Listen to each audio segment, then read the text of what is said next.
Hello everyone, welcome to my YouTube channel. Today I am teaching you a very famous pose which is called downward facing dog.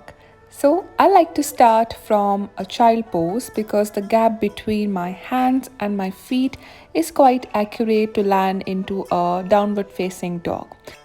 So start by sitting comfortably in a child pose, and from here turn your palms up towards the sky. Now this movement is going to externally rotate your arms. Without moving your arms from here, drop your palms back on the floor, which is going to internally rotate your forearms like you can see in the video. Now without moving your palms, your hands and your arms from here, you roll the toes in and lift the knees up, kick the hip high towards the sky into a downward facing dog. When I come with this alignment of my arms and the shoulders, you will see that there is a nice space around my neck.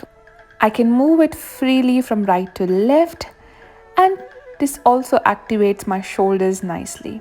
Now, instead of falling towards the ground, try to push yourself away from the floor like you're pushing the floor away from your hands. This is going to activate your arms and your complete upper body very nicely in this pose.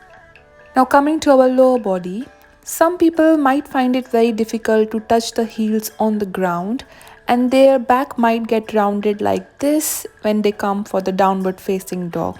So in order to prevent this, we can start pushing our spine towards our thighs, and due to the tightness in the hamstring, we can bend the knees slightly and let our belly draw closer to the thighs but maintaining the neutral state of our spine. While doing this, we can start lifting the hip towards the sky, and after holding the pose for a few seconds, you might feel ready to let your heels touch the ground as the hamstring relaxes.